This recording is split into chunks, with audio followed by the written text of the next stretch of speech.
Imagine for a moment that you are standing at the very bottom of the world. Not the South Pole where the ice reaches up toward a freezing sky, but the literal bottom. You are standing in a place where the sun has not touched the ground for 3 million years. Here, in the deepest folds of the ocean floor, the water does not flow. It presses. It is a weight so heavy it feels like a physical hand resting on your shoulders, pushing you down into the silt. The silence here is not empty. It is thick. It is a living thing that fills your ears and settles in your chest. And there, half buried in the gray, velvet mud of the abyss, is something that should not be there. It is a block of basalt, 6 feet long and 3 feet wide. Its edges are not rounded by the rhythmic grinding of the tides. They are sharp. They are precise. The corners are so perfect they seem to cut through the darkness. When you run your hand over the surface, it does not feel like stone. It feels like frozen glass. There are no tool marks. There are no scratches from a chisel or a hammer. There is only a smooth, unnatural perfection that defies the chaos of the natural world. This block has been sitting here, in the crushing dark, since before the first human being ever looked up at the stars and wondered where they came from. It is a message written in a language of geometry, left in a place where no one was ever meant to find it. This is the starting point of a story that our history books have tried to tell, but found the pages ripped out. This is the story of the time before time, a chapter of the human experience that has been systematically scrubbed from the face of the earth by the very planet we call home. To understand why this evidence is missing, we have to look at the earth not as a solid, unchanging ball of rock, but as a slow, grinding machine.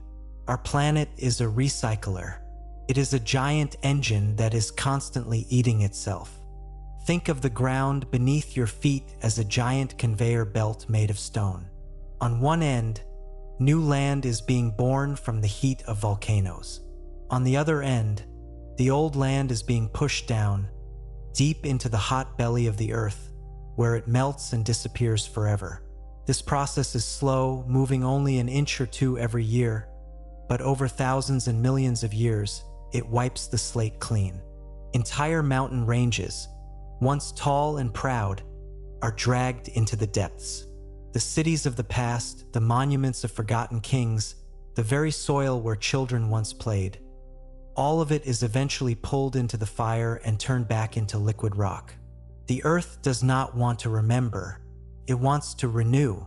This is the first great obstacle in our search for the truth. We are looking for footprints on a beach while the tide is coming in. We are trying to read a letter that has been dropped into a blender. Beyond the shifting of the plates, there is the water. We often forget that the world we see today is not the world as it has always been. We live in a brief, warm window of history.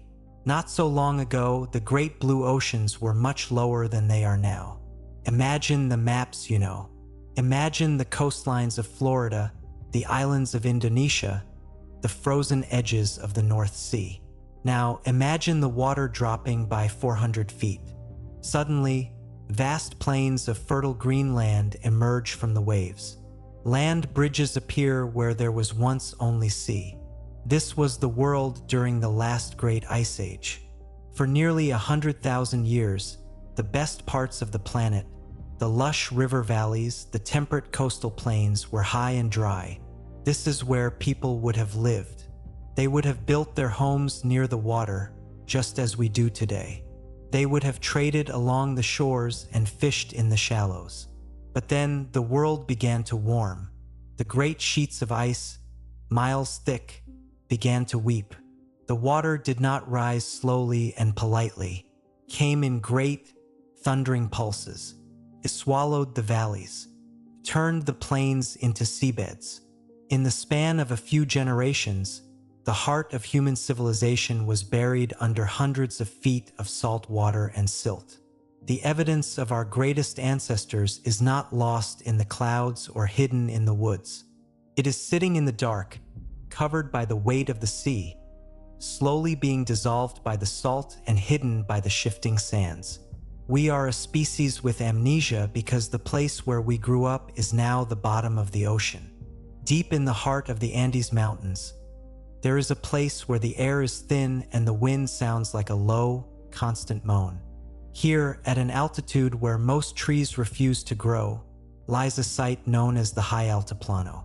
Scattered across this desolate landscape are blocks of gray andesite. These are not just any stones. Some of them weigh over 100 tons. To put that in perspective, imagine 30 large elephants all standing on top of one another. That is the weight of a single block. But the weight is not the mystery. The mystery is the shape. These stones have been carved with a precision that makes modern engineers go quiet. There are grooves cut into the rock that are perfectly straight, as if a laser had been drawn through the stone. There are holes drilled deep into the heart of the mineral that are as smooth as the inside of a rifle barrel. In some places, the stones are notched so that they fit together like the pieces of a giant, three-dimensional puzzle. There is no mortar. There is no glue. The fit is so tight that you cannot slide a single human hair between the joints. When you look at these stones, you are not looking at the work of people with copper scrapers and stone hammers. You are looking at high-level geometry made manifest in one of the hardest materials on Earth. The mainstream story tells us that these stones were shaped by a group of highland farmers who had just recently mastered the use of bronze. They tell us that these people spent decades patiently rubbing sand and water against the rock to wear it down. They suggest that the complex angles and the perfect right-angled interior corners were the result of endless, grueling manual labor. But there is a problem with this explanation. It is a problem of physics. To cut andesite with the level of smoothness seen at the Altiplano, you need a tool that is harder than the stone itself. Bronze is a soft metal. Using a bronze tool on andesite is like trying to cut a diamond with a butter knife. The tool would wear away long before the stone even felt it. Furthermore, the mathematical consistency of the blocks suggests a standardized system of measurement. Each block is a twin of the next. They were mass-produced. They were parts of a modular system designed to be swapped and moved.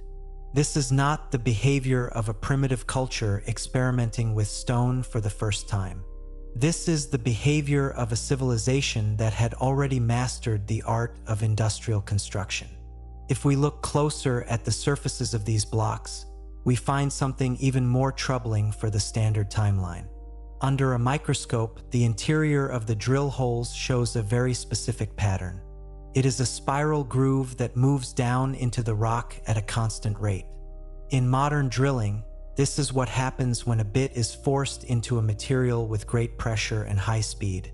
It is a feed rate. The deeper the groove, the faster the drill was moving. When we calculate the pressure needed to create these spirals in andesite, we find that it exceeds anything a human being could do by hand. It requires a machine. It requires a source of power. But we are told that at this time in history, the wheel had not even been used for transport in this region. We are asked to believe that people who did not use pulleys or carts were somehow able to exert thousands of pounds of downward force onto a rotating point to core out solid rock. It is a contradiction that cannot be ignored.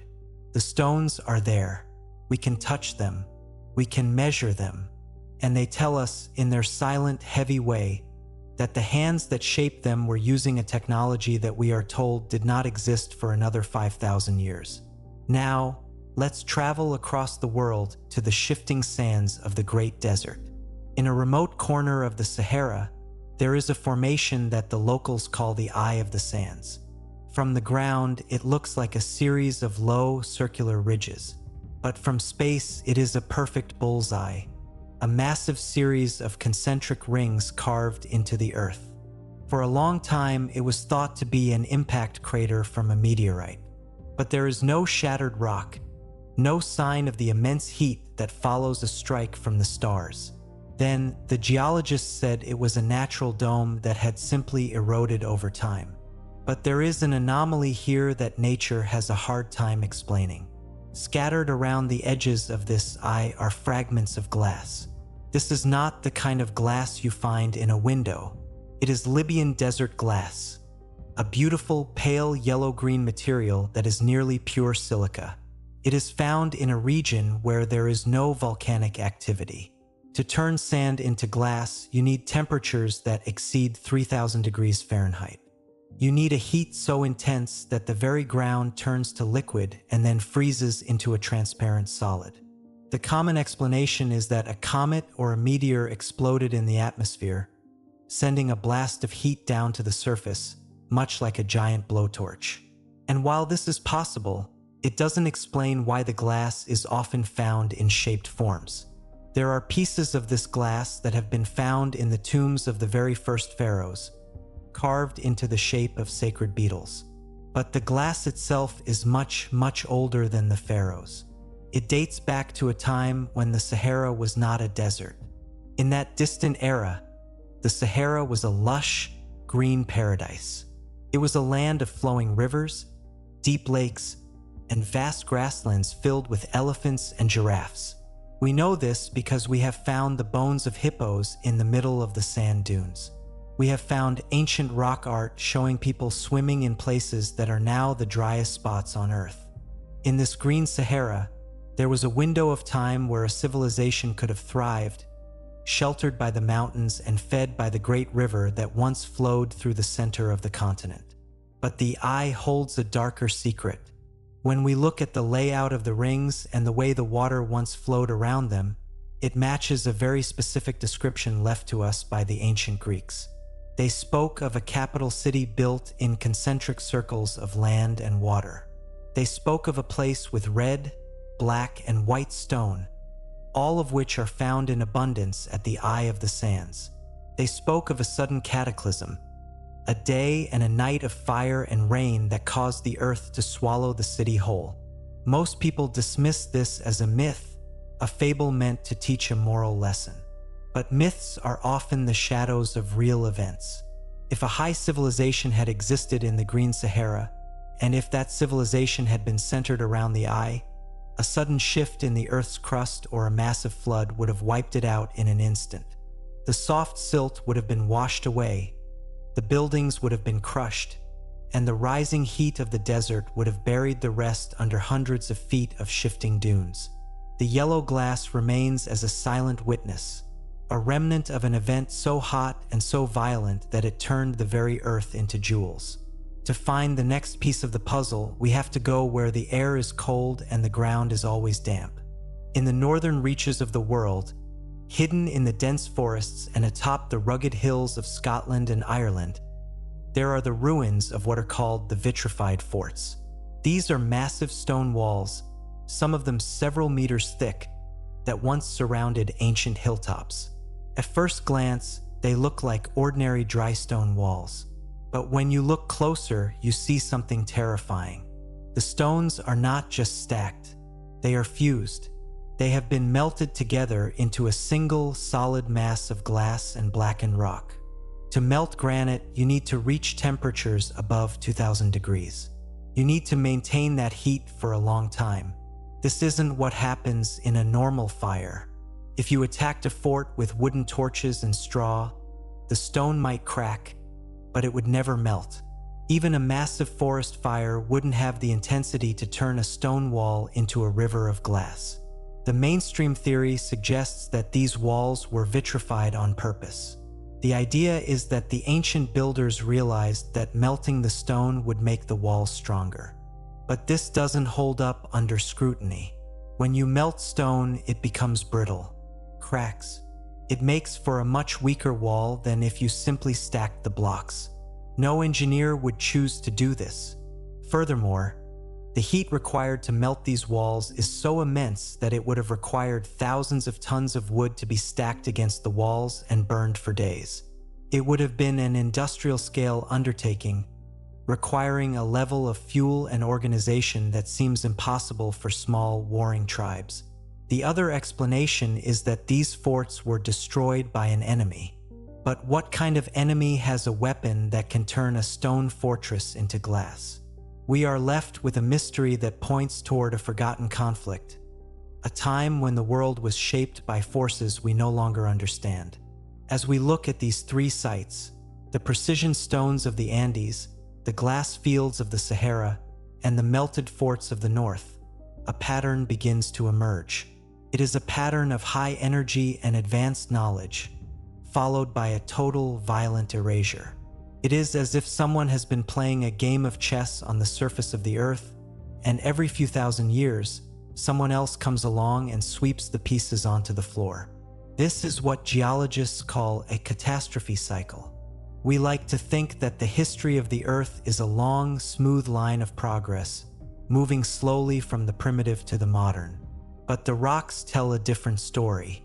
They tell a story of pulses. They tell of long periods of calm, where civilizations grow and flourish, followed by short, sharp bursts of chaos that reset the clock. Think of the Earth as a giant spinning top. As it spins, it wobbles. This wobble is slow, taking 26,000 years to complete one full circle. But every once in a while, that wobble gets out of sync. The sun, our great provider of life, is also a source of incredible danger. It is not a steady light. It is a roiling, violent ball of plasma that occasionally burps out a massive cloud of energy. If one of these clouds hits the Earth directly, it doesn't just knock out our satellites. It interacts with the magnetic field of the planet. It can cause the very crust of the Earth to slip, moving the land we live on by hundreds or even thousands of miles. Imagine if, in the span of a single afternoon, the North Pole moved to where New York is today. The oceans would not stay in their basins. They would rise up in a wall of water miles high, traveling at the speed of sound, scoured by the debris of entire continents. This is not a movie plot. This is a geological reality that has happened before, and it will happen again. In this scenario, the missing chapter of human history makes perfect sense. If a global civilization existed 10 or 15,000 years ago, it would have been built on the coastlines. It would have used the rivers for power and the oceans for trade. When the crust shifted and the ice melted, that civilization would not have just fallen. It would have been shredded. The wooden cities would have been turned into pulp. The metal tools would have rusted away in the salt water. The only things that would remain are the things made of the earth itself, the giant stones, the deep tunnels, the melted foundations of the high places. We are looking at the ruins of a world that was destroyed so thoroughly that even its name has been forgotten. We are like children wandering through the wreckage of a house we don't remember living in, picking up pieces of broken glass and wondering what they used to be. The skeptics will say that if such a civilization existed, where are the trash heaps? Where are the broken pots, the discarded tools, the plastic? It is a fair question, but it assumes that their technology looked like ours. We are a civilization of the ephemeral. We build out of thin sheets of metal and plastic that will be dust in 500 years. If we vanish today, in 10,000 years, there would be almost no trace that we were ever here. Our skyscrapers would collapse and be buried. Our cars would rust into streaks of orange in the soil. The only thing that would remain of us would be the things we carved into the mountains, the tunnels we bored for trains, the deep bunkers we built for our secrets.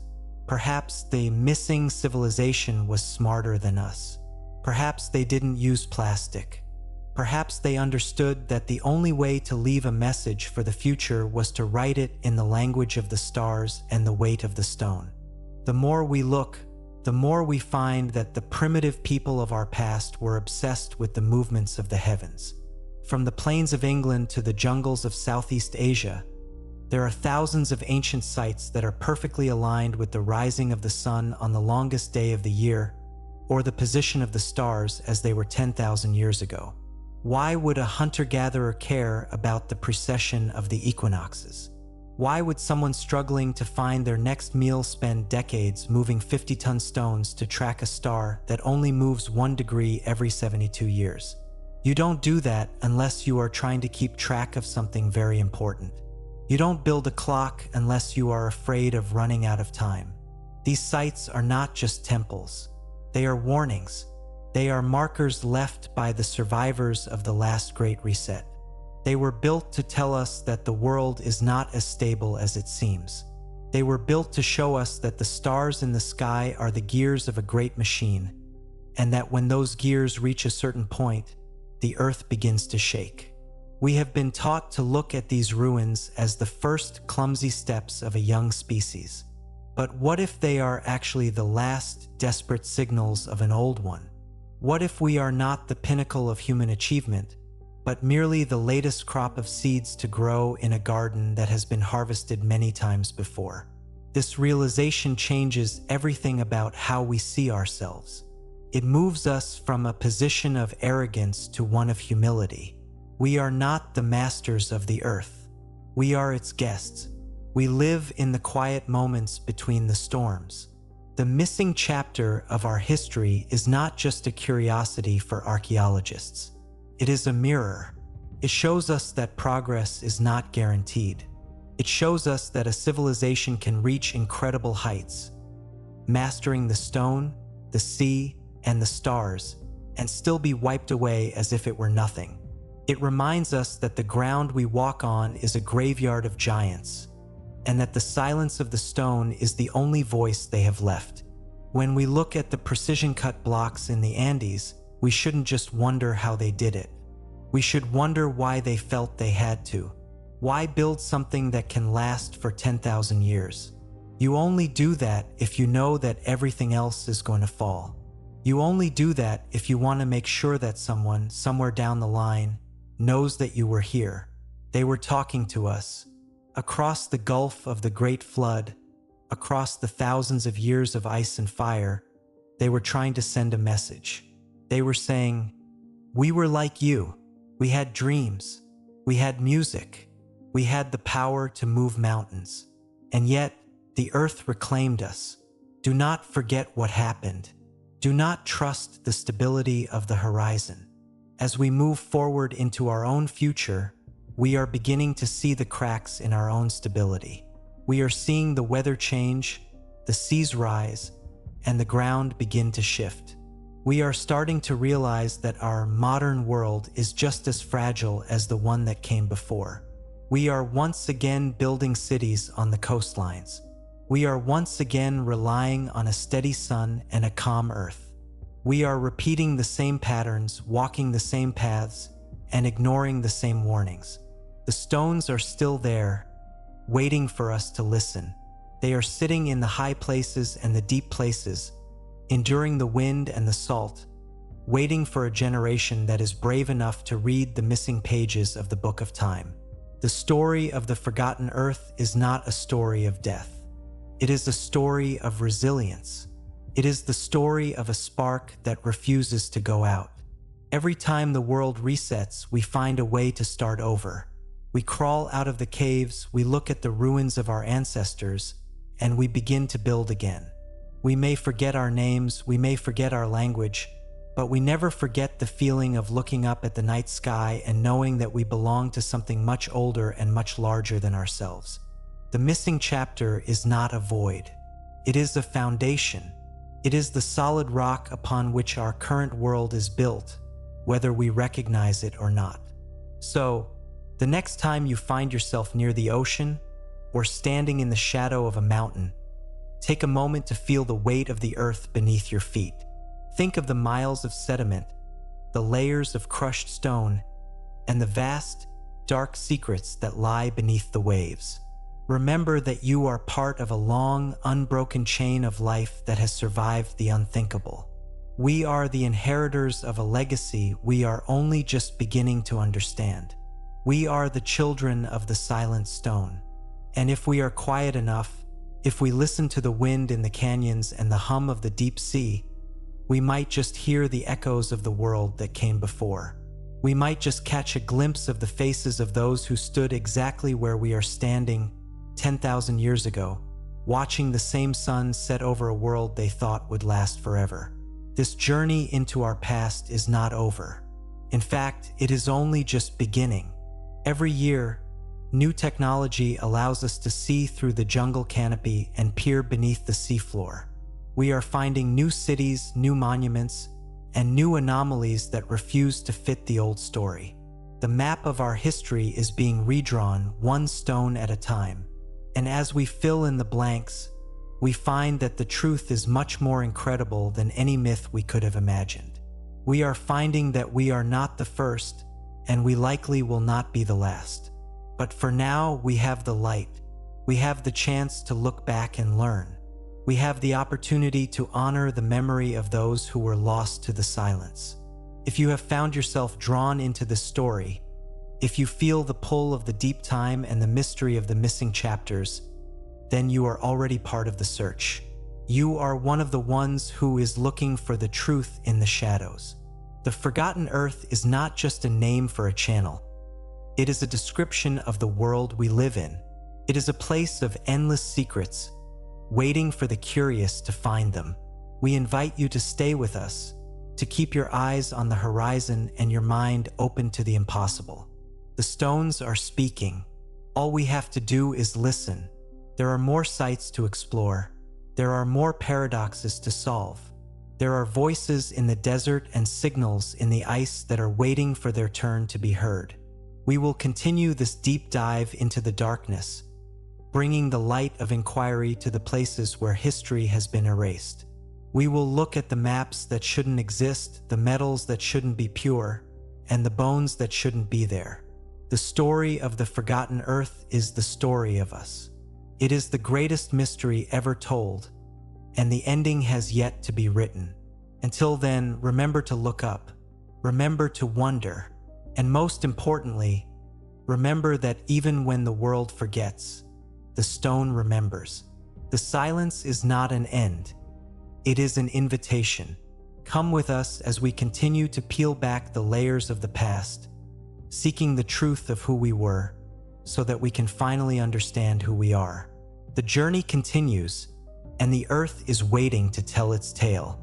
To find the third piece of our broken history, we must leave the dry, sun-scorched deserts and the wind-swept mountain peaks behind.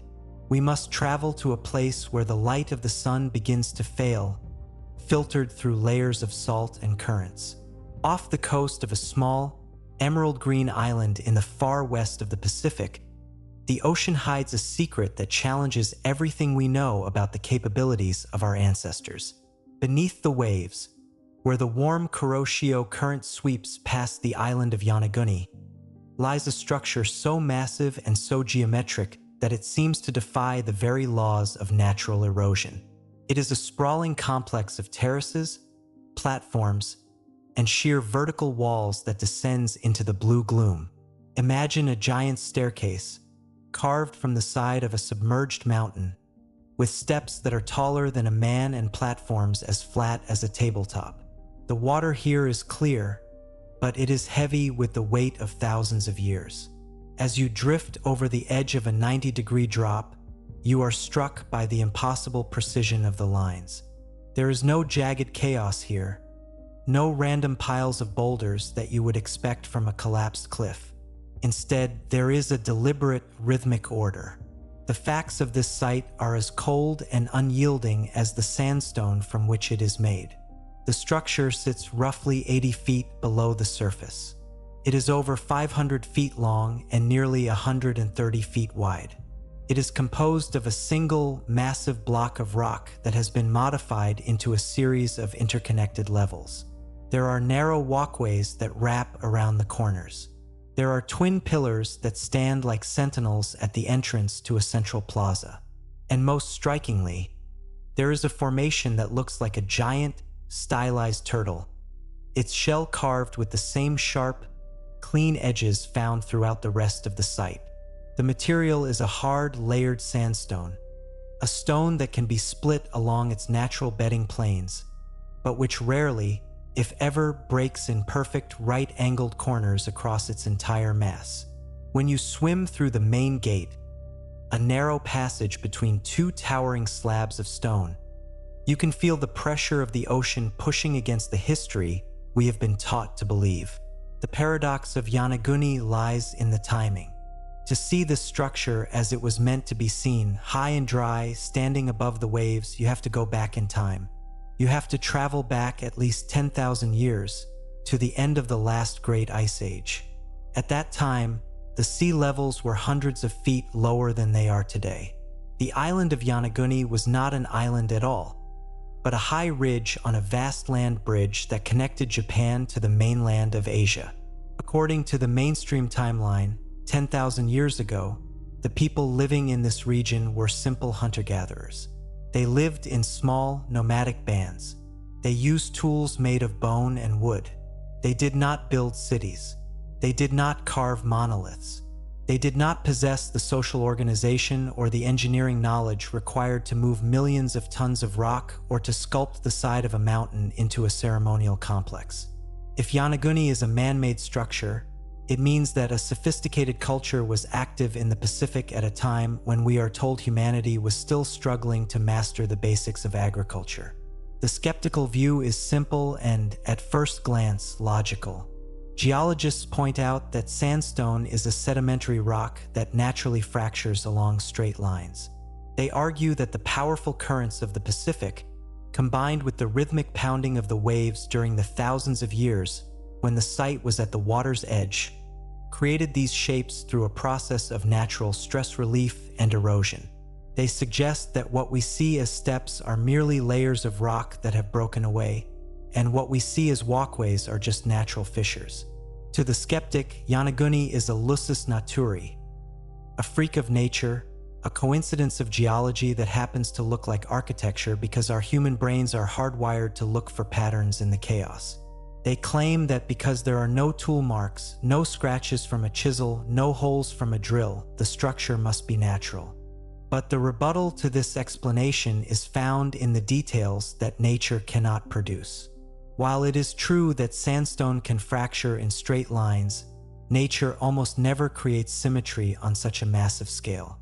At Yonaguni, there are drainage channels, small, deep grooves cut into the surface of the platforms, that lead water away from the center of the structure.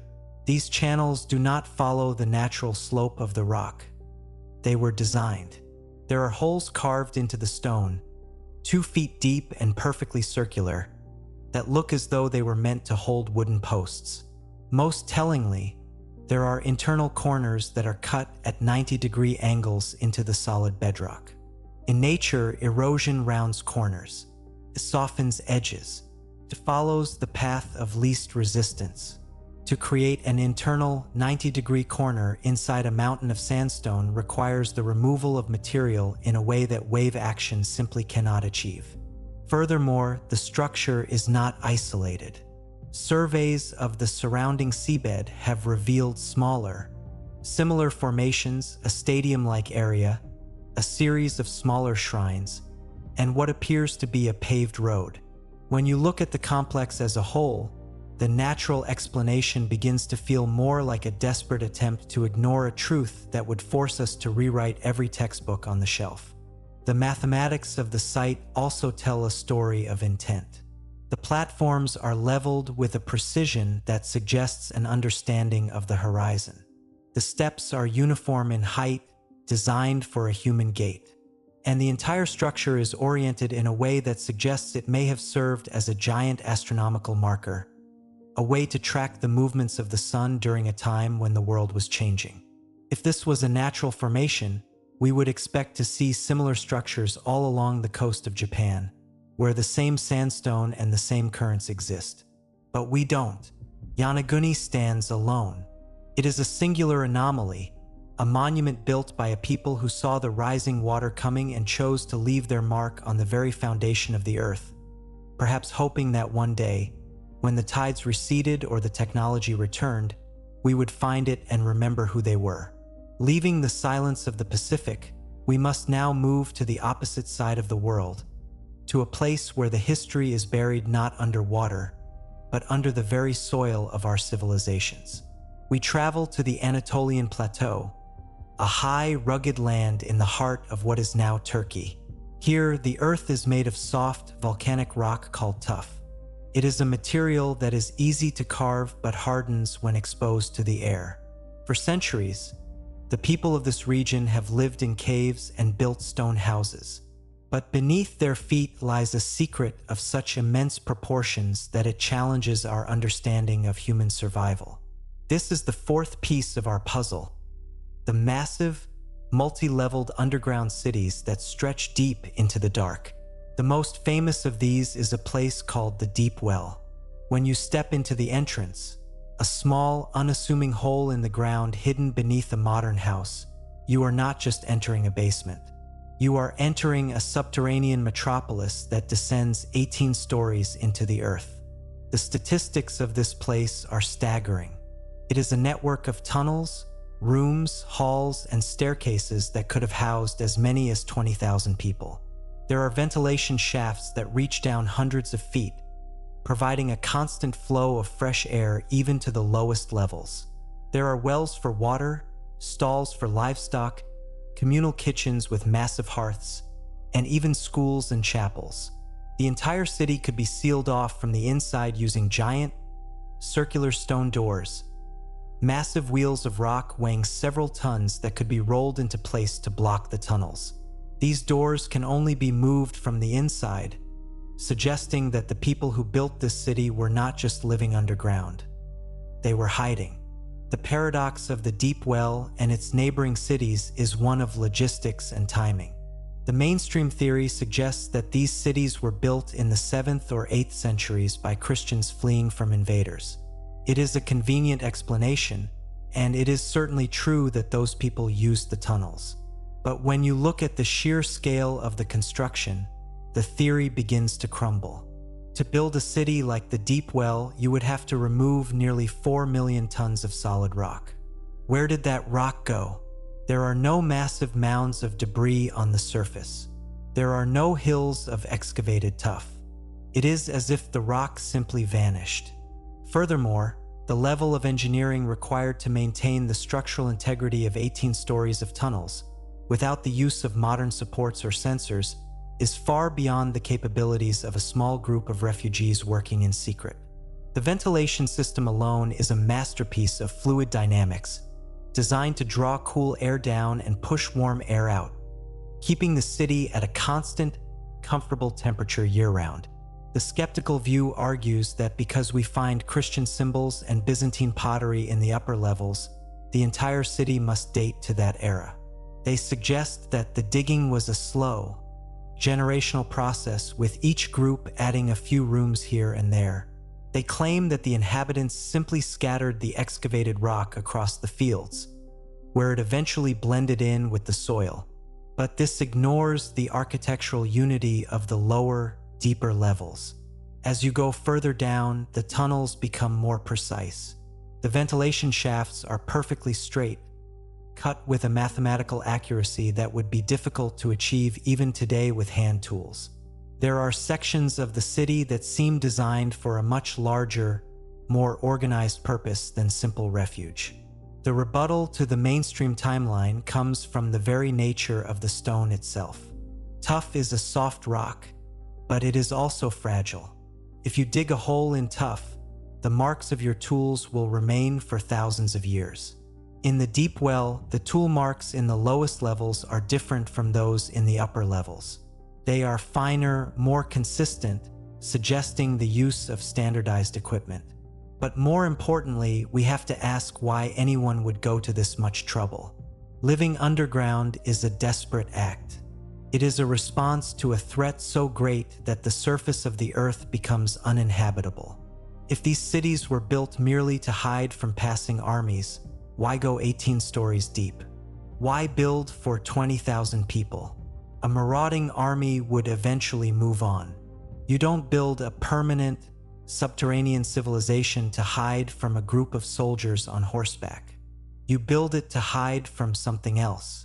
You build it to survive a cataclysm.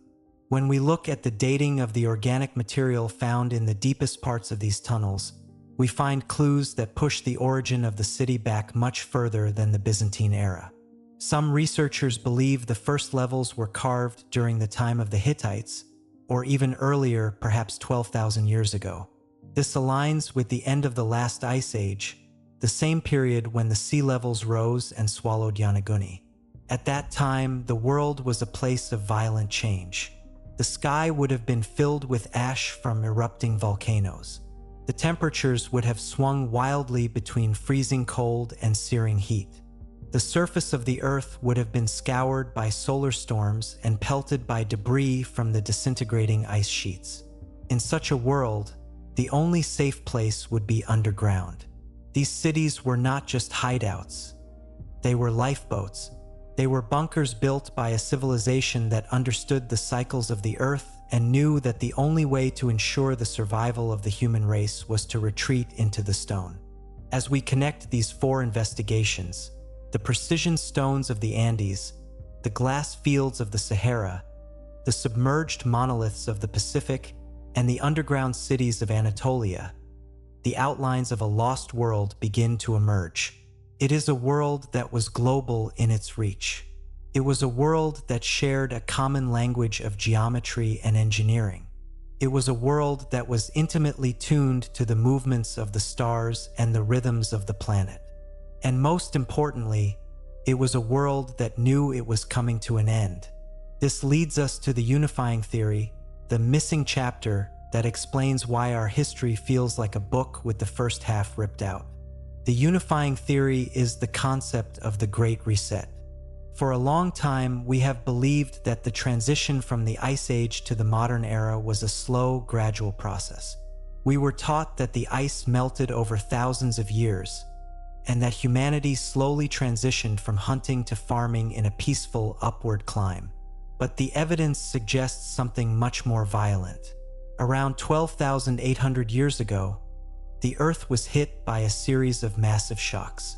Whether it was fragments of a comet hitting the ice sheets or a massive solar flare that caused the magnetic field to ripple, the result was the same: a sudden, catastrophic shift in the global environment. Imagine the world of that time. There was a high civilization, perhaps centered on the fertile plains that are now at the bottom of the sea. They had mastered the art of stone, using sound or vibration or some other forgotten method to shape the earth like clay. They built monuments that were also machines, designed to track the time and warn of the coming danger. But when the shock came, it was faster and more powerful than they had feared. The ice sheets, miles thick, melted in a matter of weeks. A wall of water hundreds of feet high swept across the continents. The weight of this water, combined with the shifting ice, caused the crust of the earth to crack and groan. The oceans rose so fast that cities were swallowed in a single night. The atmosphere was filled with the smoke of 1,000 forest fires and the ash of 12 volcanoes. The survivors of this catastrophe were few. They were the ones who were already in the high places, like the Andes, or those who had the foresight to dig deep into the earth, like the builders of the deep well. They were the ones who were left with the knowledge of a fallen world, but without the tools to rebuild it. They became the gods and the culture heroes of our ancient myths. They were the ones who taught the local tribes how to farm, how to track the stars, and how to build with stone. They were the wandering survivors, the keepers of the flame, trying to preserve a spark of civilization in a world that had returned to the wild. This is why we see the same symbols, the same myths, and the same architectural techniques appearing all over the world at the same time. It wasn't because these cultures were in contact with each other. It was because they were all learning from the same group of survivors. Over the thousands of years that followed, this knowledge began to fade. The survivors died out, and their teachings were turned into religions and rituals. The great stone monuments they had built were repurposed by later cultures who no longer understood their original function. The precision-cut blocks were used as foundations for crude mud brick temples. The astronomical markers were treated as objects of worship. The missing chapter was not forgotten because people were stupid. It was forgotten because it was too painful to remember. It was a memory of a time when humanity was great, followed by a time of total, terrifying darkness. This brings us to the modern relevance of this story, the so what of our investigation. Why does it matter if there was a lost civilization 12,000 years ago? It matters because it changes our understanding of our place in time. We are not the first people to think we are the masters of the world. We are not the first to build a global network of trade and technology. And we are certainly not the first to believe that our world is permanent. The story of the Forgotten Earth is a reminder that the stability we enjoy is an illusion. We live on a planet that is active, restless, and prone to sudden, violent changes. Our history is not a straight line of progress. It is a cycle of growth and destruction. When we look at our own world today, we see the same signs of fragility. We see our reliance on a delicate electrical grid that a single solar flare could destroy. We see our cities built on the very coastlines that have been swallowed by the sea many times before. We see our knowledge stored in digital formats that will not last 100 years, let alone 10,000. If a catastrophe hit us tomorrow, would we leave anything behind that could tell our story to the people of the year 12,000? Or would we simply disappear, leaving only a few rusted remains and a layer of plastic in the soil? The message of the stones is one of urgency. It is a call to pay attention. We are a species with a short memory, but we live on a planet with a very long one. The Earth remembers every flood, every fire, and every fall. It keeps the records in the layers of sediment and the fractures of the rock. Our task is to learn how to read those records before we become a part of them. The missing chapter is a warning, a legacy left by those who came before us, whispering from the depths of the ocean and the heart of the mountains. They are telling us that we are part of a much older story, a story of survival and resilience, but also of arrogance and loss. As we reach the end of this journey, we find ourselves back where we started, standing in the presence of something we cannot fully explain. Whether it is a block of basalt at the bottom of the sea or a city carved into the volcanic tuff, these anomalies are the anchors of our true history. They are the evidence that we are more than we have been told. We are the inheritors of a broken dream, the descendants of a world that was once whole and magnificent. But we are also the ones who have the chance to learn. We have the technology to see what was hidden, the curiosity to ask the hard questions, and the spirit to seek the truth, no matter how uncomfortable it may be. The silence of the stone is not the end of the conversation. It is the beginning. It is a quiet, steady pulse that calls to the part of us that still remembers the time before time. It is a call to look beyond the surface of things, to question the stories we are told, and to find the courage to face the reality of our past. The forgotten earth is still there, beneath our feet and over our heads, waiting for us to wake up and see it for what it truly is. If you have stayed with us through this deep dive into the shadows of our history, we thank you. This story is your story as much as it is ours. It is the story of the human spirit's refusal to be erased. We invite you to carry this curiosity with you as you go back to your daily life. Look at the world with new eyes. Notice the patterns in the landscape. Wonder about the secrets that might be hidden in the hills behind your house or the sea off your coast. The search for the missing chapter is not something that happens only in books or on screens. It happens in the mind of every person who refuses to accept the easy answers. We will continue to search. We will continue to listen to the echoes of the past and to document the anomalies that the world would rather forget. There are still many more stories to tell, of ancient maps that show the world as it was during the Ice Age, of mysterious metals found in coal seams that are millions of years old, and of the strange, rhythmic signals that come from the deepest parts of space, perhaps left by the same intelligence that once shaped the stones of the Andes. The map of the forgotten earth is vast, and we have only just begun to explore its edges. Stay curious, stay humble, and above all, keep listening to the silence. It has much to tell us. The next chapter is waiting to be found, and who knows, perhaps you will be the one to find the next piece of the puzzle. Until next time, we leave you with the weight of the stone and the rhythm of the tides, the eternal guardians of our true history.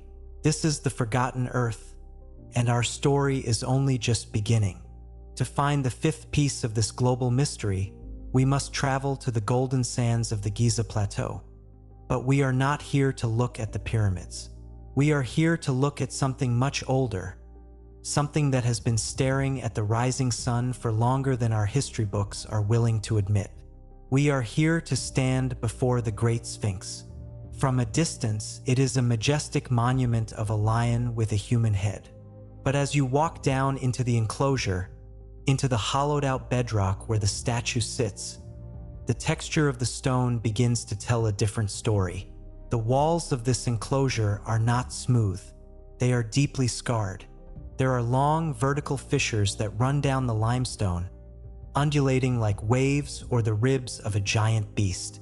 These are not the marks of wind and sand. Wind erosion creates horizontal, sharp-edged hollows. What we see here is the unmistakable signature of water.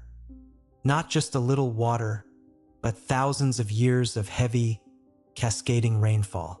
The facts of the Sphinx's enclosure are written in the geology of the stone. Limestone is a soft rock, easily dissolved by the slightly acidic nature of rain. When water flows over a limestone surface for centuries, it carves out these deep, rounded channels. But here is the paradox. The Giza Plateau is one of the driest places on the planet. It hasn't seen significant rainfall for thousands of years. The mainstream story tells us that the Sphinx was carved by the pharaoh Khafre around 4,500 years ago. Yet, during the time of Khafre, Egypt was already a desert. To find a time when Egypt experienced enough sustained, torrential rain to create the erosion we see on the Sphinx, you have to go back. You have to go back past the beginning of the Egyptian civilization. You have to go back at least 10,000 years to the end of the last ice age, when the Sahara was a green savanna and the Nile Valley was a tropical rainforest. This creates a massive problem for our timeline. If the Sphinx was carved 10,000 years ago, who carved it? The people of that era were supposed to be simple foragers. They were not supposed to have the tools to hollow out a massive pit in the bedrock and shape a 60-foot-tall statue from a single piece of stone. Furthermore, if you look at the head of the Sphinx, it is clearly out of proportion with the body. The body is massive, while the head is small and strangely well preserved. This suggests that the monument we see today is a redesign. The original monument may have been a complete lion, carved in the distant past when the constellations aligned with its gaze. Thousands of years later, a pharaoh found the ancient, weathered statue and had the head recarved into his own likeness. He was not the builder, he was the restorer. He was claiming a legacy that was already ancient when he found it. The skeptical view attempts to explain this by suggesting that the limestone of the Giza Plateau is of poor quality and that different layers weathered at different rates. They argue that wicking of groundwater or the occasional flash flood could have created the vertical channels. But this fails to explain why the pyramids, built just a few hundred yards away, do not show the same water weathering patterns. The pyramids show wind erosion as they should. The Sphinx and the massive temple blocks sitting in front of it show water erosion. The only logical conclusion is that the Sphinx was already standing, already old, and already weathered by centuries of rain by the time the pyramids were even a thought in the minds of the Egyptians. We are looking at a remnant of a pre-cataclysmic world, a silent sentinel that survived the Great Flood and watched as the green world turned to dust. Now, let us move from the heat of Egypt to the frozen wilderness of Siberia. In the remote mountains of Mount Shoria, hunters and explorers have recently discovered a site that defies belief. It is a wall of stones so large that they make the blocks of the Great Pyramid look like pebbles. We are talking about granite blocks that weigh over 3,000 tons. To understand that weight, imagine a small skyscraper made of solid stone. then imagine trying to lift it. There are blocks stacked one on top of another to a height of over 40 meters. The joints between them are straight and tight. These are not just natural rock formations. While nature does create rectangular blocks through a process called jointing, it does not stack them in neat, interlocking rows that follow the contours of a mountain ridge. The paradox of Mount Shoria is the scale of the labor. Even with our most powerful modern cranes, we would struggle to move a 3,000-ton block of granite, especially up a steep mountain slope in a remote, subarctic environment. If these are man-made, they represent a level of engineering that we can barely conceive of. The mainstream view is that these are simply weathered granite, a natural phenomenon where the rock has fractured in a way that looks like masonry. They call it a trick of the eye. But when you look at the corners, clean 90-degree angles, and the way the blocks are fitted together in a cyclopean style similar to the walls in the Andes, the natural explanation begins to feel like a convenient way to avoid a terrifying reality. If these blocks were moved and placed by human hands, we are talking about a civilization with power that dwarfs our own. As we add these sites to our list, the water-washed Sphinx and the Titan stones of Siberia, the unifying theory begins to take on a more solid form. We have to ask ourselves, how did they do it? How did a lost civilization move 3,000-ton blocks or carve mountains with the precision of a jeweler? To answer this, we have to look at the one thing that every ancient culture mentions but our modern science often overlooks: the power of sound and vibration. In the myths of the Egyptians, the Greeks, and the Tibetans, there are stories of stones being moved by music, of walls being built by the sound of trumpets, and of flying stones that could be guided through the air with a wand or a chant. To us, this sounds like magic, but in the world of physics, it is known as acoustic levitation. Imagine a world where the fundamental forces of nature, gravity and electromagnetism, were understood in a way that we are only just beginning to rediscover. We know that sound can shatter glass. We know that vibration can cause sand to form complex geometric patterns. What if the missing chapter of our history involves a technology based not on combustion and heat, but on resonance and frequency? What if they didn't use hammers and chisels to cut stone, but instead used sound waves to soften the rock or to cancel out its weight? This would explain why we find no tool marks. It would explain why they chose to work with the hardest materials, like granite and andesite, which are highly resonant. They weren't fighting the stone, they were singing to it. This theory also explains why so many of these ancient sites are built with such incredible mathematical precision. They aren't just buildings, they are instruments. The Great Pyramid, for example, is built with a level of accuracy that is redundant for a tomb. Its dimensions are a scale model of the Earth itself. Its internal chambers are tuned to specific frequencies. When you stand in the king's chamber and hum a certain note, the entire room begins to vibrate, creating a standing wave of sound that feels like it's vibrating your very bones. This isn't an accident. This is an intentional design. These structures were built to interact with the Earth's own magnetic and acoustic field. They were part of a global grid, a system that may have been used for communication, for energy, or for stabilizing the planet during its periodic wobbles. But if such a world existed, how could it vanish so completely? This brings us back to the mechanism of the Great Reset. We talked about the shifting of the crust and the rising of the seas, but there is another layer to the cataclysm. Recent evidence suggests that the end of the last ice age was marked by a massive solar micronova. Our sun, which we think of as a constant, stable friend, is prone to sudden, violent outbursts. Every 12,000 years or so, it may release a shell of plasma and energy so intense that it literally scorches the side of the Earth facing it. This would explain the glass fields of the Sahara and the melted forts of Scotland. It would explain why the ice sheets melted so quickly, not from a slow warming, but from a sudden, searing blast of heat from the sky. Imagine the day it happened. The The sky would have turned a terrifying shade of violet or green as the solar wind slammed into our atmosphere. The temperature would have jumped by 50 degrees in an hour. The glaciers, miles thick, would have turned into steam and rushing water instantly. This is the fire and rain described in almost every ancient myth. For the civilization of that time, there was no defense. Their acoustic machines would have been useless against a solar storm. Their coastal cities would have been pulverized by the resulting tsunamis. The only people who survived were the ones who were deep underground or high in the most remote mountains. They watched as their world was burned and then drowned.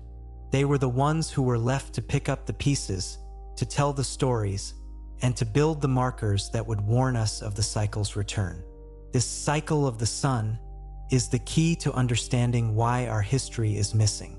It is not just that we forgot. It is that we were wiped clean. We are like a computer that has been reformatted. The hardware, the earth itself, is still here, but the software, the culture, the knowledge, the records was erased. All that remains are the system files written in stone, the monuments that were too big to be destroyed and too precise to be ignored. They are the fragments of code that we are now trying to decrypt. And what the code is telling us is that we are approaching the end of another 12,000-year cycle. This is the modern relevance that we must face. We live in a world that is incredibly sophisticated but also incredibly fragile. Our entire civilization runs on electricity. Our history is stored on silicon chips and magnetic tape. If a solar micronova happened today, our satellites would fall, our power grids would melt, and our digital records would be gone in a heartbeat. In 1,000 years, there would be no trace of our internet, our literature, or our science. Future explorers would look at the ruins of our concrete cities and think we were a primitive people who lived in gray caves. They would find the Great Sphinx and the Siberian megaliths and wonder, just as we do, who could have built such things. The missing chapter teaches us that we need to think about the long term. We need to stop seeing ourselves as the masters of the moment and start seeing ourselves as the stewards of a long, ancient line. We need to look at the way our ancestors built, using the earth, the sun, and the stars, and ask ourselves if we have lost something vital in our pursuit of the temporary. They didn't build for their own lifetimes. They built for the ages. They built so that even after the fire and the flood, their voice would still be heard. They were talking to us, and it is time we started listening. Think of the so what of this story as a shift in perspective. If we accept that we are part of a cyclical history, then our current challenges, the changing climate, the social instability, the technological risks, take on a new meaning. They are not unique to us. They are the symptoms of a world that is moving through a predictable pattern. By understanding the past, we can better prepare for the future. We can learn from the gods of the previous era, the survivors who left us the blueprints for survival. They showed us that the only thing that lasts is the stone and the stars. They showed us that knowledge must be shared and protected, or it will be lost to the shadows. As we look out at our modern world, we see the echoes of the old one everywhere. We see it in our obsession with grand architecture, in our desire to reach the stars, and in our deep-seated fear of the end of the world. These are not just modern anxieties. They are genetic memories. They are the phantom limb of a lost civilization that still feels the weight of the cataclysm. We are searching for the missing chapter because we know, deep down, that we are not whole without it. We are searching for our parents, for the ones who taught us how to be human before the world went dark. The investigation continues. We have looked at the Andes, the Sahara, the Pacific, Anatolia, Giza, and Siberia. Each site is a piece of the mirror, and when we put them together, we see a reflection of ourselves that we didn't expect. We see a species that is capable of incredible things, a species that can dance with the stars and sing to the stone. But we also see a species that is vulnerable, a species that must respect the power of the planet it calls home. The forgotten Earth is not a tomb. It is a library. It is a place of learning and discovery, where the truth is waiting to be uncovered by anyone who has the eyes to see it. The silence of the stone is still there, but it is no longer empty. It is a silence full of meaning. It is the silence of a teacher waiting for a student to answer. It is the silence of a guardian watching over a sleeping child. As we move closer to the truth, the silence begins to hum. It begins to vibrate with the energy of 1,000 forgotten generations. We are not alone in time. We are part of a grand, beautiful, and terrifying procession. And as we continue to write our own chapter in the book of life, let us hope that we write it with the same wisdom, the same precision, and the same endurance as those who came before. The sun is setting on our current understanding of history, but a new dawn is coming. We are finding the lost pages. We are piecing together the story. And as we do, we find that the most incredible thing about the human experience is not that we have fallen, but that we keep getting back up. We are the survivors. We are the architects of the future, built on the foundations of a glorious and forgotten past. Stay with us as we continue to explore the mysteries of the forgotten Earth, for there is much more to uncover, and the journey is far from over. The next time you see a clear night sky, look at the stars and remember that they are the same stars our ancestors tracked 10,000 years ago. They saw the same patterns, felt the same wonder, and feared the same cycles. We are connected to them by the light of the sun and the weight of the earth. We are the same story, just in a different chapter. And as the pages turn, we will be there to read them, to remember them, and to pass them on. For in the end, the only thing that truly survives is the story we tell and the stone we leave behind. To find the seventh piece of this shattered mirror, we must move away from the massive stones and look at something much smaller, something that fits in the palm of a hand but carries the weight of an entire world. We must go into the quiet, dusty archives of the old world, to the libraries that survived the fires of war and the damp of time. In the year 1513, a Turkish admiral named Piri Reis sat down to draw a map of the known world. He was a man of the sea, a man who understood the stars and the currents. But the map he created that year contains a detail that should have been impossible for anyone in the 16th century to know. On the lower edge of his parchment, trailing south from the coast of South America, is a coastline that looks suspiciously like the northern edge of Antarctica. The facts of the Piri Reis map are etched in fine ink on the skin of a gazelle. It is a beautiful object, filled with illustrations of ships and exotic animals.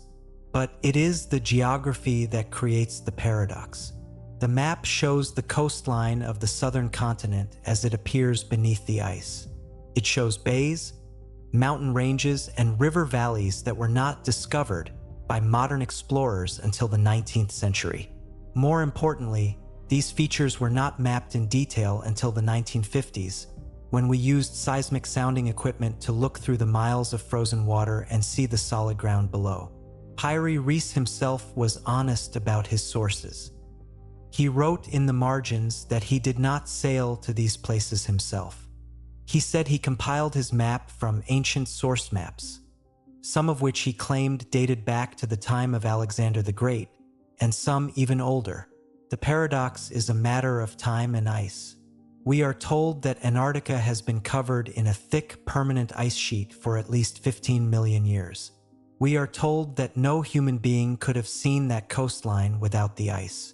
Yet, here is a map drawn hundreds of years before the invention of the airplane or the satellite, showing the land exactly as it is. If the source maps Piri Reis used were accurate, it means someone was sailing the southern oceans and mapping the world at a time when Antarctica was ice-free. It means someone was there to see the Earth before the Great Freeze took hold. It suggests a level of global exploration and cartography that is completely missing from our historical record. The skeptic's view is that the map is simply a distorted representation of the South American coastline, bent by the artist to fit the shape of the parchment. They argue that the Antarctic portion is actually just the coast of Patagonia or a series of islands that the mapmaker misinterpreted.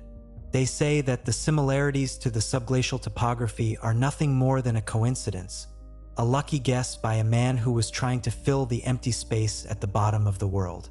They claim that since we have no physical evidence of an ice-free Antarctica during the time of humans, the map must be a fantasy. But the rebuttal to this skepticism is found in the precision of the coordinates. When you adjust for the way ancient maps were drawn, the Piri-Reis map shows a level of mathematical accuracy in its longitudes and latitudes that was not supposed to exist until the 18th century.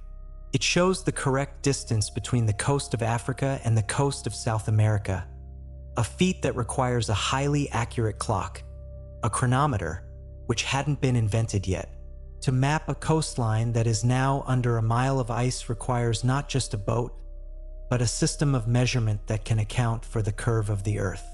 It requires the same high-level geometry we saw in the stones of the Andes.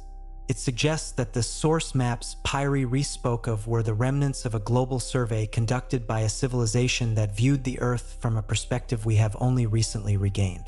Now, let us move from the parchment to the very bones of the Earth itself. In the deep mines of the world, where men dig for the coal and iron that power our modern age, they occasionally find things that the Earth was never supposed to swallow. These are the out-of-place artifacts, the small sparks of anomalous engineering that turn our timeline into a maze. In a small town in the American South, a miner once split open a large piece of coal that had been hauled up from a depth of several hundred feet. Inside the coal, nestled in a small, hollow pocket, was a heavy metal object. It was a hammer, its head made of a strange, high-purity iron alloy, its handle partially turned to coal itself. The paradox of the deep mine hammer is the age of the coal. The coal seam where it was found is estimated to be over 100 million years old. According to our current understanding of biology, 100 million years ago, there were no humans. There were no mammals larger than a mouse. There were certainly no blacksmiths. To find a manufactured tool inside a solid block of ancient carbon is like finding a digital watch inside a dinosaur egg. It breaks the logic of our reality. It suggests that either the coal is much younger than we think, or that someone was walking the Earth and building tools in a time so distant it makes the Ice Age look like yesterday. The skeptic's explanation is that these objects are natural concretions, or that they fell into the mine from the surface and were somehow encased in the sludge. They argue that miners, often prone to tall tales, might have planted the objects as a prank. They claim that because these artifacts are often found by amateurs rather than professional archaeologists, they cannot be taken seriously as scientific evidence. They point to the fact that coal is porous and that mineral-rich water can create shapes that look like man-made objects over long periods of time. But the rebuttal lies in the material itself. When the iron of the hammer was tested, it was found to be of a purity that is almost impossible to achieve with modern smelting techniques. It contains no traces of the impurities usually found in iron such as magnesium or silica. Furthermore, the handle of the hammer has undergone a process of petrification that only happens under specific conditions of pressure and time. This wasn't something that fell down a hole last year. This was something that was there when the coal was formed. It is a piece of technology that was trapped in the recycling bin of the planet. As we look at the maps and the hammers, we see a disturbing possibility. Perhaps the Great Reset we have been discussing is not a rare event. Perhaps the Earth has been inhabited by advanced civilizations not once, but many times over the vast stretches of deep time. We look at our history and see 5,000 years of progress. But the Earth is 4.5 billion years old. If you imagine the entire history of the Earth as a single 24-hour day, human civilization as we know it has only existed for the last fraction of a second. There is plenty of time in the dark for entire empires to rise, flourish, and be ground back into the soil. This brings us to a new layer of the unifying theory. We have been talking about a civilization from 12,000 years ago, the survivors of the Ice Age. But what if they were just the latest in a long, long line of forgotten Earths? What if the planet is a graveyard not of one lost world, but of dozens? This would explain why we find anomalies in different layers of the geological record. This would explain why the myths of ancient India speak of yugas, or ages of man, that last for hundreds of thousands of years. They speak of a world that is destroyed by fire, then by water, then by wind over and over again. They didn't see history as a line. They saw it as a wheel. In this view, the missing chapter is not a single story, but a recurring theme. It is the story of a species that keeps reaching for the light, keeps building its monuments, and keeps being brought low by the very planet it tries to conquer. We are like ants building a nest on a sidewalk, unaware that every few days, a giant comes along with a broom. We find the bits of the broom, the glass fields, the melted forts, the sunken cities, and we try to make sense of them with our limited perspective. We call them mysteries because we are afraid to admit that we are not the protagonists of the story. We are just the current residents. Think of the silence of the stone as a heavy, thick curtain. On our side of the curtain, everything is familiar. We have our cars, our phones, our cities, and our history books. But every once in a while, the wind blows the curtain aside, and we catch a glimpse of what is on the other side.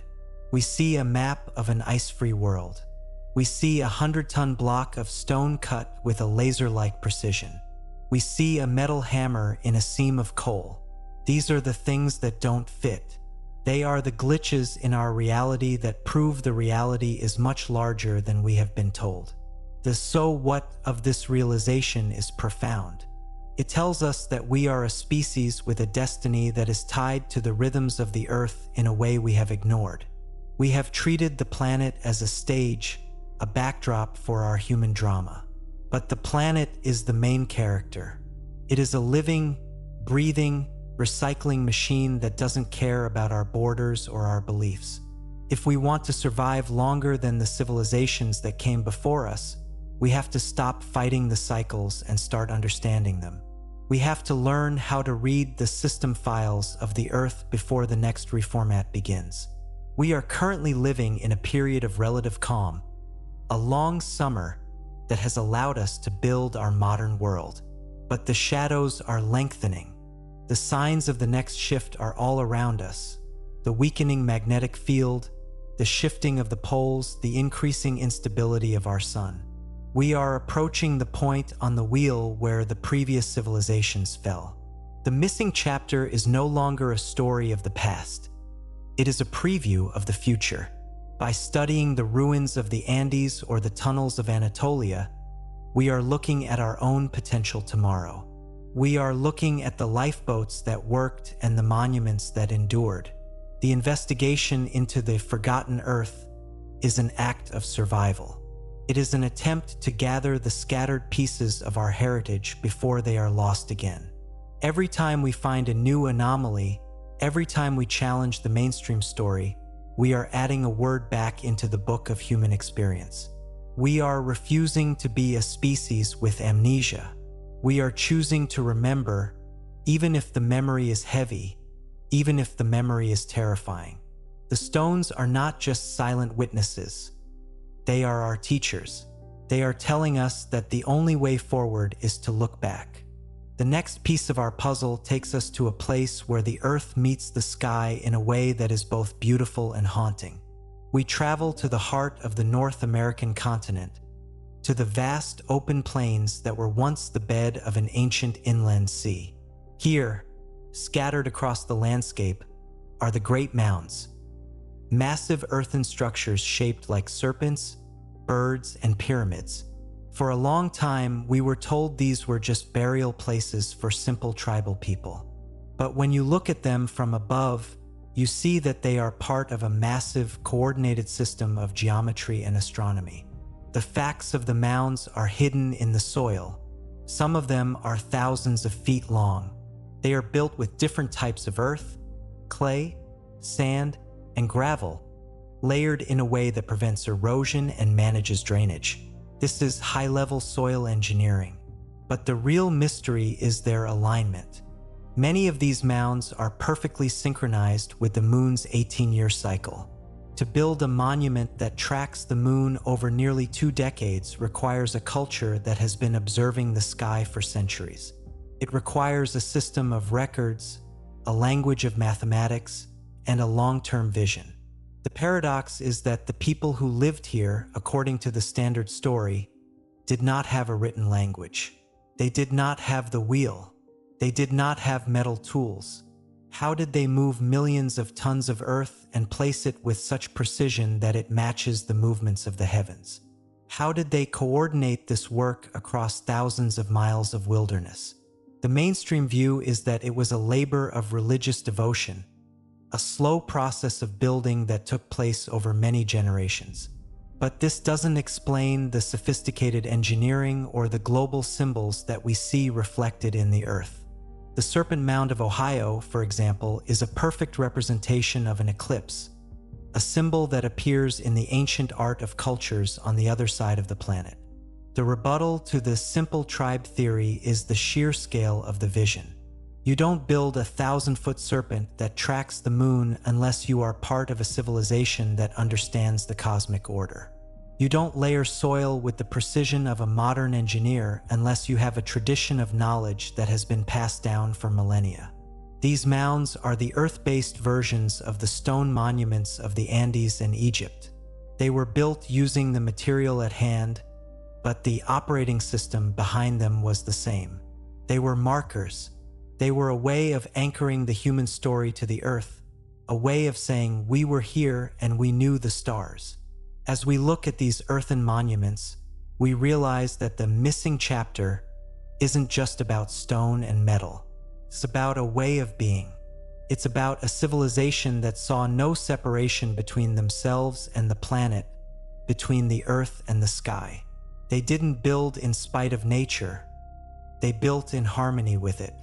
Their technology was subtle, based on the properties of the land itself. And perhaps that is why it is so hard for us to find. We are looking for gears and wires, for plastic and steel. We are looking for a mirror of our own noisy, messy world. But the civilization that came before was quiet. They worked with the weight of the stone, the flow of the water, and the rhythm of the stars. They left a legacy that is hidden in plain sight, waiting for us to quiet our own noise enough to see it. The silence of the stone is a melody. It is a song of deep time, a chorus of voices from 1,000 forgotten centuries. It is the sound of the earth breathing, shifting, and remembering. We are the listeners. We are the ones who have been given the task of decoding the music. And as we find more pieces of the puzzle, as we fill in more of the missing pages, the melody becomes clearer. It is a song of resilience. It is a song of beauty. It is the song of the forgotten earth. And it is the most important thing we will ever hear. Stay with us as we continue to explore the deeper levels of this mystery. We are moving toward the unifying climax, the point where all these scattered threads, the stones, the maps, the metals, and the mounds, come together into a single, breathtaking picture of our true past. We are entering the heart of the missing chapter, and the revelations that wait there will change the way you see yourself and your world forever. The earth is not done with its story, and neither are we. Now we come to the point where all these scattered fragments of stone, parchment, and metal begin to pull together. We have traveled from the high peaks of the Andes to the sun-bleached rings of the Sahara, from the deep tunnels of Anatolia to the water-washed face of the Sphinx. We have looked at the hammers trapped in coal and the maps that show the world before the ice. Each of these is a thread, and when we weave them together, they form a tapestry that depicts a history far more complex and far older than we have dared to imagine. This is the unifying theory of the forgotten earth. It is the story of a global civilization that lived, breathed, and thrived in the long golden afternoon before the end of the last ice age. A civilization that did not view itself as separate from the planet, but as an integral part of its living machinery. Think of this lost world not as a precursor to our own, but as something entirely different. They were not interested in the combustion of fuel or the manipulation of electricity in the way we are. Their science was a science of resonance. They understood that everything in the universe, from the smallest grain of sand to the largest star in the sky, is in a state of constant vibration. They learned how to tap into the fundamental hum of the earth itself. This is why their monuments are always found on specific geological fault lines or atop veins of quartz-rich granite. They were building a global nervous system. The Great Pyramid, the structures at Yonaguni, the Titan blocks of Siberia, these were not just buildings. They were resonators. They were designed to harmonize the energy of the planet, to stabilize the crust, and perhaps even to communicate across the vast distances of the sea and the sky. This civilization was truly global. They were the masters of the oceans, navigating by stars that have since shifted their positions in our night sky. They mapped the entire planet with a precision that we have only recently matched with satellites. They saw the Earth as a whole, a single, interconnected organism. And they knew, with a terrifying mathematical certainty, that their time was coming to an end. They tracked the slow wobble of the Earth's axis. They watched the sun for signs of the coming storm.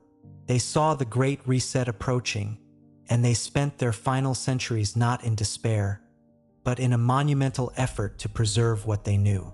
They built in stone because they knew that only stone could survive the fire and the flood.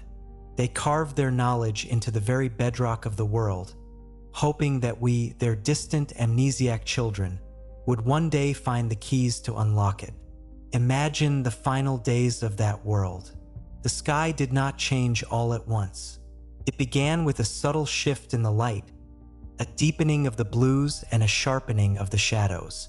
Then came the aurora, not just in the far north, but stretching across the entire globe, filling the night with curtains of ghost light that hummed with a low electric vibration. The sun, their great father, began to pulse with an unnatural heat. In the high cities of the Andes, the air grew thin and dry. In the coastal paradises, the tides began to behave strangely, pulling back far beyond the reefs, leaving the ocean floor exposed and gasping. They knew what was coming. They moved into the deep bunkers of Anatolia. They retreated to the highest plateaus. They gathered their records, their seeds, and their stories, and they waited. When the cataclysm finally struck, it was not a single event, but a cascade of horrors. The solar micronova slammed into the atmosphere, stripping away the ozone and turning the sky into a furnace. The ice sheets of the north, miles thick and heavy as continents, did not melt slowly. They shattered. They turned into a slurry of ice and water that surged across the land in a wall of destruction hundreds of feet high. This was the great flood of 1,000 myths. It wasn't just rain. It was the ocean itself stepping onto the land. The weight of the water and the shifting of the ice caused the Earth's crust to groan and slip. Volcanoes that had been silent for eons woke up in a chorus of fire, filling the air with ash that blocked out the sun for decades. In the span of a single generation, the world was reset. The gardens were buried under silt. The cities were dragged into the abyss. The maps were rendered useless as the coastlines vanished. The survivors who emerged from the caves and the high mountains were not the same people who had entered them. They were traumatized, scattered, and stripped of the infrastructure that had supported their lives. They were the gods of our legends, the bearded strangers who arrived in reed boats, carrying seeds and knowledge. They were the ones who taught the local tribes how to build with stone, how to track the sun, and how to heal with sound. But as the centuries passed, their numbers dwindled. Their tools broke and could not be replaced. Their knowledge was simplified into ritual, their history into myth. The missing chapter became a ghost story, a series of whispers in the dark about a time when men could fly and stones could sing. We are the descendants of those who forgot. We are the inheritors of the ruins, picking through the debris of our own ancestral home and calling it mystery. This brings us to the modern so what? Why does this narrative matter in our age of silicon and steel? It matters because we are currently repeating the cycle. We have once again built a global civilization that is entirely dependent on a stable environment and a quiet sun. We have built our world on the very same foundations that were wiped clean 12,000 years ago. We are just as arrogant as they were and just as vulnerable. Our current understanding of history is a dangerous illusion. It tells us that we are the peak of progress, that we are safe, and that the past is just a collection of primitive fables. But the stones of the Andes and the glass of the Sahara are telling us that progress is not a straight line. It is a wheel, and we are currently standing on the part of the wheel that is starting to turn downward. The missing chapter is not just a curiosity for the bored. It is an instruction manual for the future. It teaches us that the Earth is not a passive resource to be exploited, but a powerful, rhythmic force that demands respect. It teaches us that true technology is not about fighting nature, but about resonating with it. It reminds us that our stay on this planet is temporary and that our legacy is only as strong as the materials we leave behind. If we want to survive the next reset, we must learn to read the warnings. We must look at the precision of the ancient stones and realize that they weren't just showing off. They were solving a problem we haven't even acknowledged yet. They were trying to tell us how to stay anchored when the world starts to shake. As you sit in the silence of your own life, listen to the weight of the world around you. Feel the floor beneath your feet, the air in your lungs, and the steady, rhythmic beat of your heart. You are a part of this story. You are a biological record of everything that has happened since the first spark of life. The forgotten Earth is not somewhere else. It is right here, under the layers of asphalt and the noise of the modern world. It is waiting for us to stop shouting and start listening. The silence of the stone is a conversation that has been going on for millions of years, and we are finally being invited to join in. The truth is that we are a species with a purpose. We are the eyes and ears of the planet.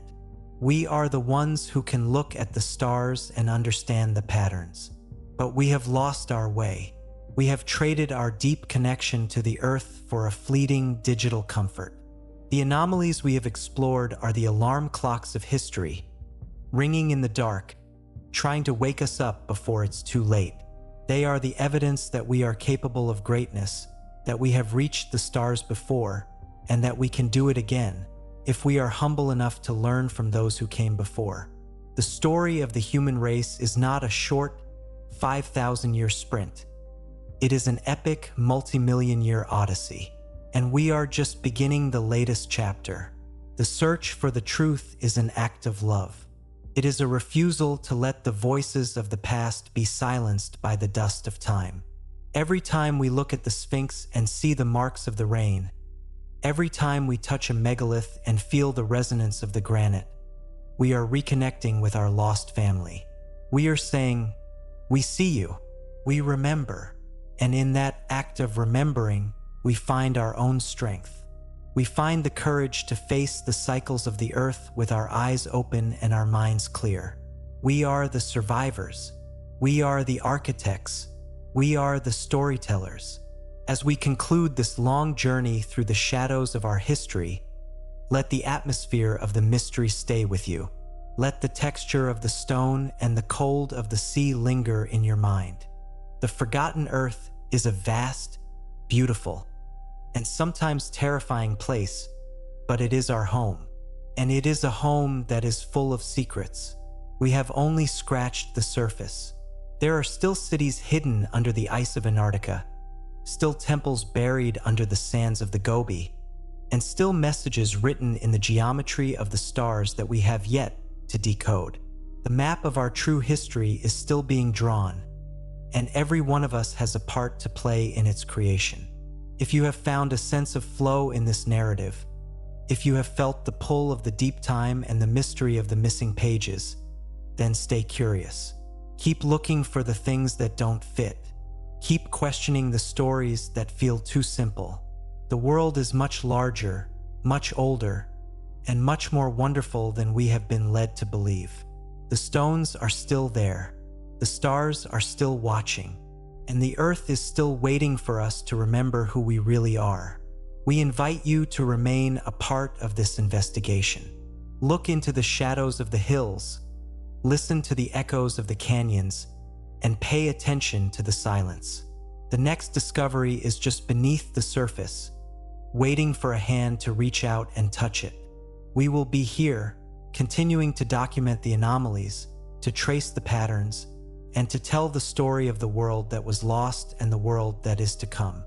For in the end, we are all just travelers on the same spinning stone, moving through the darkness toward a dawn we can only imagine. This is the end of this chapter, but the book remains open. The forgotten earth is calling. Will you listen? The journey is long, the path is uncertain, but the destination is the truth. And the truth is the only thing that can set us free from the cycle of amnesia. Until our paths cross again in the deep places of the world, stay watchful, stay humble, and never forget the weight of the stone.